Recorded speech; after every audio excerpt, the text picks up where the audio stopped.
jau namuose, minutėlę prisėdau, nes labai noriu pasidalinti man rezonuojančią mintimi, tai yra išmintis. Žiūrėkit, jūs savo situacijose irgi galbūt turėjote progą tai paliudyti, kad tik užkliudyk žmogų, kad ir netyčia visiškai. Ir tu pamatysi, kuo jis yra užpildytas. Jau kad pasileis, jau kad pagrumos, jau kad pasukios, kad išvadins. Lygiai taip pat ir komentaruose, kai mes skaitome ir kai žmonės komentuoja. Ir kas ten tik nesilieja. Ir tu pamatai ne tą žmogų, apie kurį jie kalba, ar ant kurio, bet kuo pats žmogus yra užpildytas. Taip kad visada ir pati seku ir save, nes man labiau priimtina yra taktiškas bendravimas, toksai išlaikytas, nesikolioju, negrumoju.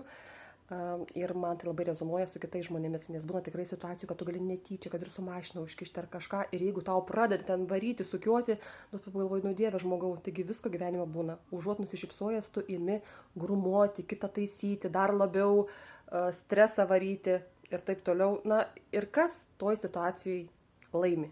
Niekas, tik tai yra sugadintos nuotaikos ir kitas žmogus, o galbūt ir abudu, jeigu įsilieja į tą tokią nesveiką diskusiją, vienas kitą parodo. Tai va, išsišaudo žodžiais, išsigrumoja ir patys lieka tokios blogios nuotaikos.